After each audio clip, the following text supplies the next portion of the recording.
अमरावती शहरात दरवर्षी पावसाळ्यात मलेरिया, चिकनगुनियासह जीवघेणा डेंग्यू आजार गेल्या 2 वर्षापासून डोकेवर काढत आहे। शहरातील अनेक प्रभागात साचलेले कचऱ्याचे ढिगारे आणि अस्वच्छतेमुळे अशा आजारांना आमंत्रण मिळत असते। या वर्षी सुद्धा पावसाळ्यात स्वच्छतेवर दुर्लक्ष झाल्याने अमरावती शहरात डेंग्यू आजाराचे रुग्ण आढळून आले आहे। 2019 मध्ये 307 रुग्ण, 2020 मध्ये 260 रुग्ण, तर 2021 च्या ऑगस्ट महिन्याच्या पहिल्या आठवड्यामध्ये 85 रुग्ण आढळून आल्याने अद्यापही मनपा प्रशासन जागी झाली नाही। यावर शहरातून मनपा प्रशासनावर होणारा आक्षेप यावर पालकमंत्री ॲडव्होकेट यशोमती ठाकूर यासह आमदार सुलभा खोडके, आमदार रवी राणा यांनी मनपा प्रशासनाला चांगलेच धारेवर धरले। याबाबत 5 ऑगस्टला मनपा महापौर चेतन गावंडे यांना विचारले असता अमरावती शहरात स्वच्छता सुरळीत सुरू आहे। आता विरोधकांना मुद्दा नसल्याने फक्त राजकारणाकरिता हा मुद्दा उपस्थित केला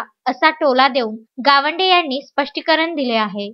स्वच्छता ही निरंतर चालणारी एक प्रक्रिया आहे। एखादा रोड आपण केला तर तो कमीत कमी 2 वर्ष 3 वर्ष टिकतो, पण स्वच्छता अशी नाही, त्याला रोज करावं लागते।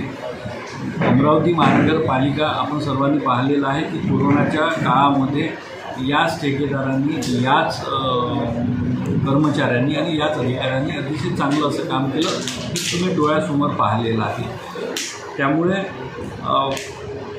ज्या ठिकाणी स्वच्छता नाही झाली त्या ठिकाणी आम्ही नक्कीच तिथल्या ठेकेदारांवर, तिथल्या अधिकाऱ्यांवर कारवाई करू। स्वच्छता ही झालीच पाहिजे, परंतु ही निरंतर चालणारी प्रक्रिया असल्यामुळे लोकांनी पण सहकार्य केलं पाहिजे। रोज आपला कचरा आपल्या घंट्या गाडीमध्ये दिला पाहिजे। या संदर्भामध्ये आम्ही वेगवेगळ्या स्तरावर बैठक घेऊन निर्देश दिलेले आहेत आणि महानगरपालिकेची किंवा स्थानिक स्वराज्य संस्थेची मूळ निर्मिती स्वच्छतेसाठी आहे, त्यामुळे स्वच्छता झाली पाहिजे। परंतु या संदर्भामध्ये जे सध्याचं जे वातावरण आहे ते वातावरण फक्त राजकारण करण्यासाठी या सगळ्या गोष्टी सुरू आहेत।